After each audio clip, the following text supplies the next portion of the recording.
Hello and welcome to We Need to Talk About HR, a weekly podcast where we explore the forces shaping our roles today, from new technologies, shifting expectations to tightening budgets. I'm your host, Felix Mitchell. Before we start, I'd like to thank our sponsors Foresight for their support of this episode. In the age of AI and ever-increasing complexity, Foresight have built a beautifully simple and powerful tool that generates an accurate workforce plan with only 5 minutes of line manager time each quarter. All they need to do is log expected growth, known levers, suspected levers, and that's everything from performance to flight risks, when Jimmy turns up in a suit for the first time ever. And their clever tech will turn everything into a clear map, complete with interventions that HR can take to reduce churn and an automated feed into your applicant tracking system so that your recruitment and talent acquisition team can get a rare lead on recruitment. Are you looking for that one easy change that makes a huge impact on your business? Then go to theforesight.co.uk and mention that you found out about them through the show, and you'll get a Friends of the Podcast discount. Great. Now on with the show. Welcome to Talent Talks, quickfire questions to get to know leaders in recruitment. I'm Tom, founder and CEO here at Pinpoint, and today I'm joined by Felix Mitchell, founder and co-CEO at Instant Impact. We're super proud to work with Felix and the team at Instant Impact. They're both a partner and a customer of ours. We work together quite a lot, both in the past and will do in the future. They're building the world's go-to SME talent solutions partner. And on a personal note, the team Felix has assembled is just off the scale awesome in terms of quality. We've dealt with loads of them, and it's a rare thing. So congratulations on that, sir.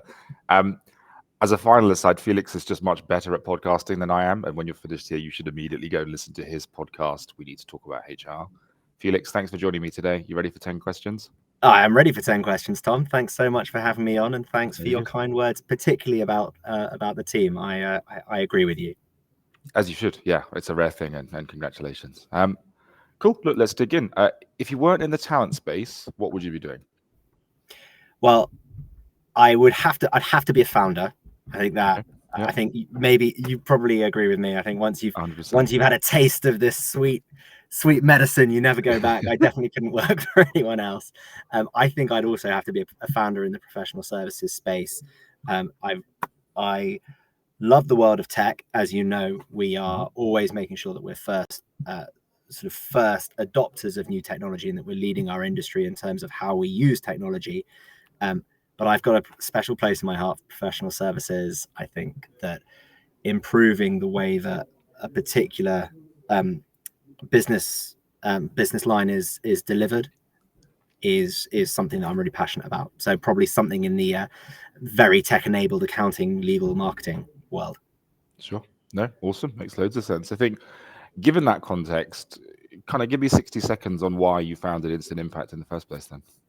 Yeah, I'm going to answer this in two sections. So first of all, when we founded the first iteration of Instant Impact, we were an early career recruitment company. My co-founder and I were just leaving university, and we wanted to set up a business. We had a bunch of different ideas. We were looking at different parts of the world that we could see that were broken, and early career recruitment was what we settled on. It was 2011. It was very tough for our peers and friends to find work, and everyone was going to PwC, McKinsey, Goldman's, and the roles there were shrinking. We found an incredible world that was blooming all around the UK of startup, scale-up businesses. So that's where we focused to begin with.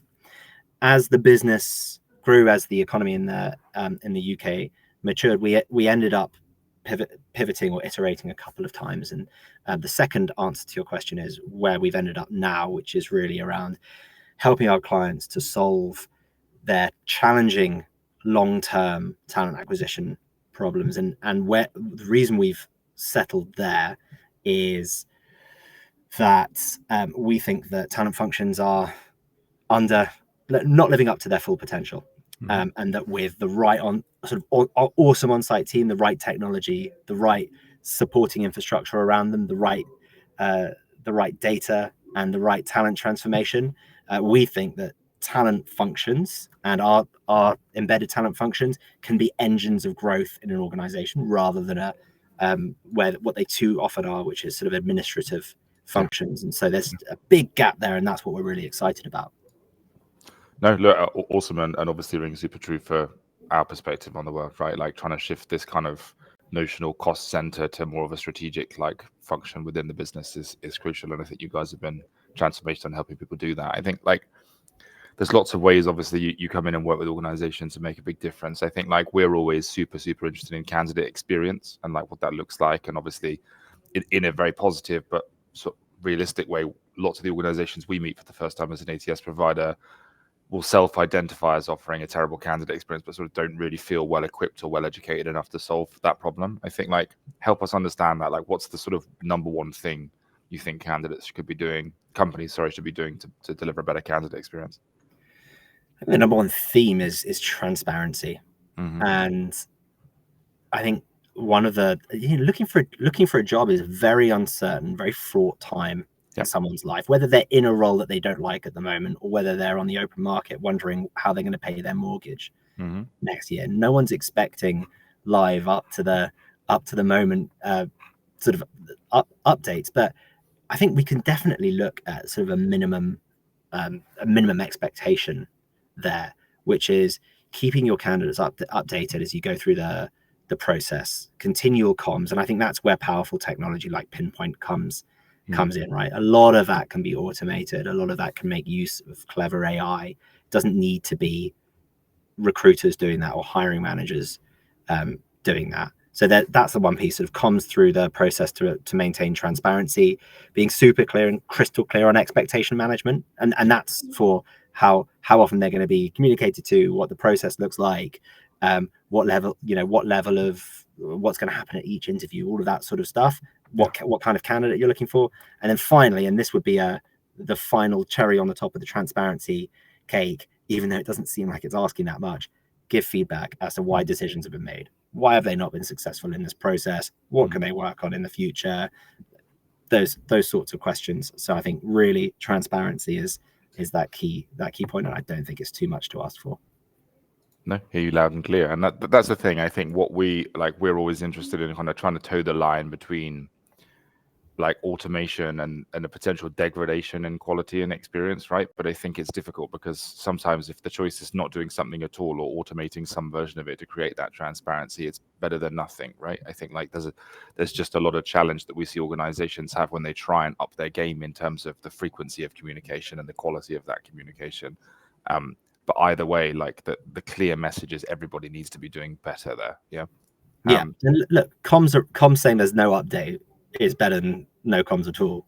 And to your point, tiny iterations get you where you need to go much faster than nothing. Yeah. Well, look, no news is still news, right? And that's the thing. I couldn't agree with you more. Thinking more about talent teams, right? We talked a little bit about candidates. Like, think about talent teams themselves. How should they be measuring success? That is a fantastic question. I think the most important thing is to tie the metric that the talent teams are focused on to what the company actually cares about. Yeah. Now, I think the ultimate guiding purpose of a TA team or a talent team generally should be increasing the quality of talent in an organization. So you've got to have some kind of measure and metric for that. And I think that should be the ultimate in sort of, I guess, team-wide focus on what they're targeted on and what they're tracking. Yep. And then the other element is that they should always be incentivized by whatever the key metric the company cares about the most. Yep. And it could be revenue, it could be profit, it could be speed to new product development, but all supporting or enablement functions, TA, HR, finance, they should all be pointing in the same direction. So it should be North Star of the company, and then North Star of improving talent within the organization. No, I love that. So like draw a straight line rather than a dotted one between the talent team and the North Star metric for the business as a whole, right? Absolutely right. And you can build out all of the classic, SLAs and KPIs off the back of that, but everything else. But a lot of that stuff's just vanity metrics at the end of the day, right? As you say, if it's not moving the needle for the business, it's sort of not really doing anything at all. And so, yeah, no, hear you loud and clear. And Tom, I actually think that the wrong SLAs, the wrong metrics can be hugely detrimental to a business like ours, where it gives us a false sense of security that we're delivering what our client wants us to deliver. Whereas actually it's not. We're using the wrong SLAs. We're convinced we're doing a great job. Next thing you know, it's contract renewal time, and the client's saying, actually, we wanted something completely different. So I think SLAs can be as dangerous to a relationship as they can be helpful, and that's true whether you're an outsourced or external provider like we are, or you're an internal function. You've always got to make sure that you're aligned to the business, and you've always got to keep checking back in. Is it still right? Is it still right? Is it still right? Because things are changing so quickly right now. Yeah, look, you're so right. And I think that there is a danger often of trying to have organizations take like best practice, one size fits all metrics and apply them to their business, and end up actually you optimize and measure completely the wrong thing. Like that kind of John Doerr's measure what matters concept makes a great deal of sense. And I think that rings completely true. If we go wildcard a second, how would your colleagues at Instant Impact describe you? Me personally? You personally, yeah. I'll start maybe with the positives. I think energetic and creative, I think are the two positives. Yeah. I think the negatives would be somewhat frenetic. I'm definitely a bit of a magpie, which puts me in good stead when I'm out there looking for new tech, thinking of new solutions, but I think can be quite frustrating for some people in the organization. Luckily, I've got my co-CEO Rob, who keeps me in a box on some of those more crazy ideas. Yeah. I think that's probably right. So, look, I love that. And frankly, I heard everything that you just said as a positive rather than a pros and cons list. But yeah, like it makes sense and mirrors my own experience talking to you, which is also always good. Back to recruitment, I think when we think about challenges the industry's facing right now, right, like can you narrow down to what you think is like the sort of single biggest challenge facing recruitment leaders in 2024? I think the single biggest challenge facing us is pretty consistent across most businesses, most functions. We're in a world of permanent change. Yep. And I think where it brings particular challenge to recruiters and recruitment businesses are that we're in a very high activity role. So if you speak to any recruiter, whether internal or agency or RPO, and you ask them how they are, they're always going to say, I'm absolutely slammed. I'm really busy. Yeah. Unless they're at risk of redundancy, as unfortunately has been the case recently. So in that world where they're constantly on the hamster wheel, it can be very, very difficult to carve out time to think, okay, well, where's my function going? Where's my job going? Where can I improve? Where can I sharpen the saw on how I'm working?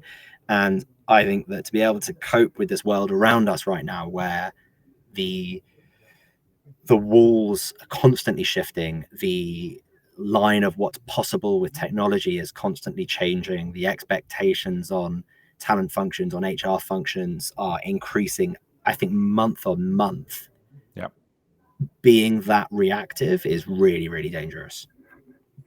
Yeah. No, I hear you loud and I guess like to that point, how are you guys dealing with that instant impact? Like, what's the sort of mitigative measures that you're putting in place to tackle some of that kind of velocity and pace that you're referencing? Well, there are a couple of things. So, I mean, first of all, we're putting a lot of time and effort into changing as an organization. We've brought in a new operations director who's heading up an ops function for us, looking at technology, our processes, and that's going to be a process of continual change. We see change not as a destination, but as a feeling of momentum. So that's going to be something that we're constantly working towards. For our clients, we take a slightly different approach. So we actually have a member of the team who's our client services directors, and they're responsible for ultimately making sure that we're delivering on recruitment, but they don't recruit touch recruitment. They don't talk to candidates themselves. They're responsible for management of the team and the talent transformation programs that we put in for our clients. And that ensures that there's always change going on at our clients. It's not a blueprint. We're not pulling it out of a box. We're looking at what's most important for our clients. Where are the future bottlenecks? Where's process? Where's technology getting in the way of that? Do we have enough headspace and enough senior headspace to really look at the change that's required in the TA function? So that's how we deal with it on a client level. Yeah, actually makes sort of simpler to address than you might have thought, right? But like makes a lot of sense. It's just the simple stuff's often the hard stuff to execute, right? It's the sort of same thing we were talking about when we were talking about candidate experience. It's doing something every day, every week, every month is going to get you to where you need to get to. No, like makes a huge amount of sense. I think stepping back a second and taking another wildcard question, I think if you could go back and offer your younger self some like top quality career advice, what would you say? Well, the first thing, right, what would I say? I would say follow your strengths. Don't try and patch your weaknesses. I think stepping into the role that I'm in now and that I'm lucky enough to take with my co-CEO, we really do share the role, and we've shared the role to our strengths that have been our natural strengths since we set the business up together 13 years ago. I am taking an external focus. I love talking to people. I love experimenting with new things. I love coming up with new solutions, new technologies. That's my role. His role is more around aligning the whole business to that straight line we were talking about before, making sure all departments, all functions, all personnel are pointing in the same direction. I think previously in our working relationship, we've done too much of mismatching, and I'll do a bit of that internal stuff. Rob, all right, I'll take this networking meeting, Felix, and actually we're much happier now that we're just working on what we're naturally good at. So I would tell my younger self to really lean into that. That would be one piece of advice. The other would be to take my mental health more seriously and to take a structured approach to that as I do to my physical health. I'm a big believer in Headspace, the app. I'll try to do that a few times a week. I have really pushed myself to be open and transparent with my colleagues and with my family and friends around how I'm feeling. Of course, that's a bit of an art. It's a bit of a practice, but it's made a huge difference as I've got older. And I think I've really been able to bring down my anxiety and my stress levels by being thoughtful about that. Look, love that. Love the quality and the transparency of that answer. I think, like, to me, those two things, the sort of the mental health piece and the focus on leaning into the strengths are like very tightly correlated, right? And I think if you get the first one right, the second one kind of doesn't completely follow, but like it certainly makes that journey a lot easier, right? And I think like we do this thing internally called energy audits, which is like built very much on the concept of what you talked about in that first instance, right? Which is like every now and again, as a team, we'll just look at our calendars and we'll this is really retro, but like we'll literally print off a week's calendar and like we just green pen, red pen, orange pen, and you're like highlighting in green the stuff you did in the week that gave you energy and that you enjoyed and that you felt like you did a great job with. The stuff in red you highlight that you absolutely despise, and then the orange stuff you're highlighting that you're kind of ambivalent about doing but don't love. And it's actually fascinating when you put that out as a leadership team or as a partnership or whatever the structure of your team looks like, and see where there's overlap. And often there's very easy pockets where, Tom hates this, Felix loves that. Well, let's just swap, right? Like it's so easy. And actually, sometimes I think it takes a lot to overcome the guilt of only doing the stuff you enjoy, as if it's like a requirement that you have to spend half the week doing stuff you hate doing. And I think, I couldn't agree with that more. I love that. Thank you. You're totally right, Tom. And there is this feeling like work should feel like work. Yeah, it's hard. And it's just, the more I progress, the less I think that's true. And just anyone listening to this, I know I'm supposed to be the one getting interviewed here, but Pinpoint do such awesome stuff internally. They've got so many cool little quirks of their internal culture. If anyone hasn't heard about things like that and the way that they think about tours of service, it's just great, Tom. I think you're doing some really, really awesome stuff. You're very welcome on this and all other podcasts, Felix. Thank you for that feedback. Yeah, look, I'm super proud of that. And just to be crystal clear, much of these great concepts you're referencing are not mine. They are stolen and wonderful nevertheless, and I couldn't encourage them, and I'm sure we'll get an opportunity to talk about them more in another capacity, but thank you for calling that out. I think 2 questions to go. So you work with teams of sort of all shapes and sizes. I think, like, what are you seeing in terms of patterns across those teams that you think everybody else should be doing? So, like, what are the best teams in talent that you're working with always doing? The best thing that talent teams can do and do is to spend as much time as possible thinking in the future, and to see any role that's purely reactive as a failure of process and a failure of forward thinking. Yep. Any talent challenge is solvable in a year. Yep. Pretty much any.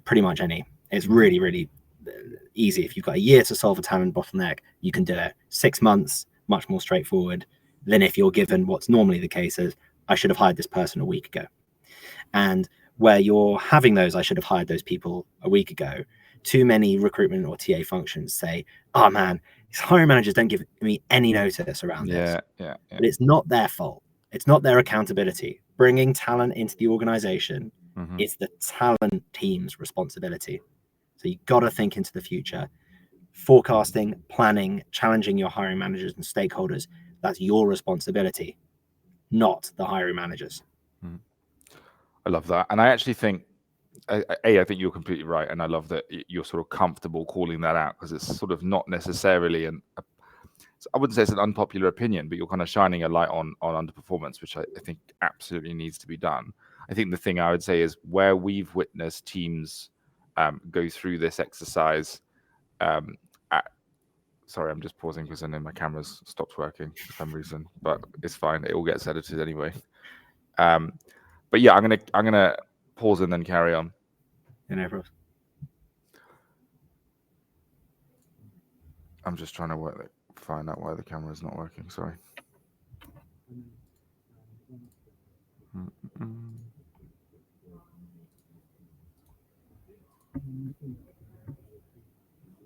Fine. Sorry about that. I think you're so right.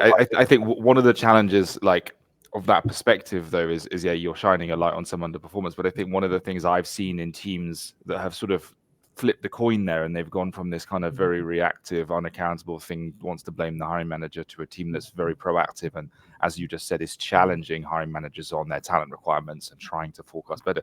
When that happens, all of a sudden the rest of the business sort of falls into line and starts thinking that way as well. And it's super encouraging for me when you see teams go through that transition and they say, oh, I had a conversation with Bob, the hiring manager, the other day, and he actually called out that in 6 months this is happening, and he's probably going to need these 3 people, and it needs like this, and this is a chat. Like, the whole business sort of lifts up in terms of quality if the talent team can kind of take the lead on proaction versus reaction, right? Absolutely. Last question. Again, you guys work with loads and loads of different folks. What are you hearing from your clients that you think other people in TA should know about but probably don't? I'll speak a little bit about this. Is a little anecdotal and a bit touch and feel, Tom. But we're coming out of a long time of sort of corporate discomfort and low risk appetite. I think we're starting to feel a bit of a thaw on that. We're starting to see competition for high quality recruiters go up. Yep. Which is a really good indicator that companies are going to start recruiting again at the close to the rates that they were months ago. I've always been a little bit cautious about that because I'm aware there's a high likelihood of what we call hopium creeping into I like that. into that. Yeah. I think the other learning that I would encourage other TA folks to learn is the importance of good communications. And I think one of the things that we have learned and continue to learn is high-performing TA functions. There's no point about having high performance if you don't communicate that to your stakeholders internally. And on the flip side of that, there's no point about having great communications if the performance isn't there. So it's really important to see those as two sides of the same coin. And to the point around accountability we were talking about before, it's your job to frame your success internally. People aren't just going to spend their time digging into Pinpoint and wondering how the TA function's doing and comparing it to how they did last year. That's a story you're going to have to tell yourself. Yeah. And there's a skill involved in that storytelling that's kind of markedly different from the skills you might normally have in the role you're doing, right? And I think, yeah, you're right, but that stretch is always worthwhile. And I think people sometimes feel like if they have to prove the value they're adding, they're not adding enough value. But actually, it just doesn't work like that in reality. And it's very much worth shining a light on the stuff that you're doing. I think, love that. I'd also just anecdotally say that some hopium is very, very welcome.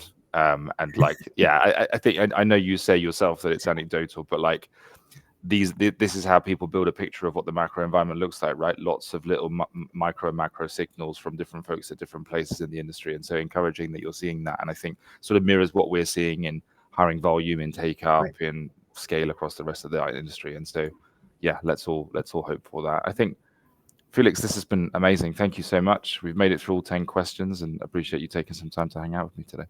No, what a win. I really enjoyed it, Tom. Have a fantastic rest of your day. Thanks, Felix. You could all follow Felix on LinkedIn and via his podcast, We Need to Talk About HR, both of which will be linked in the notes. If you'd like to join me on Talent Talks, please do get in touch and have a fantastic day. Thank you very much.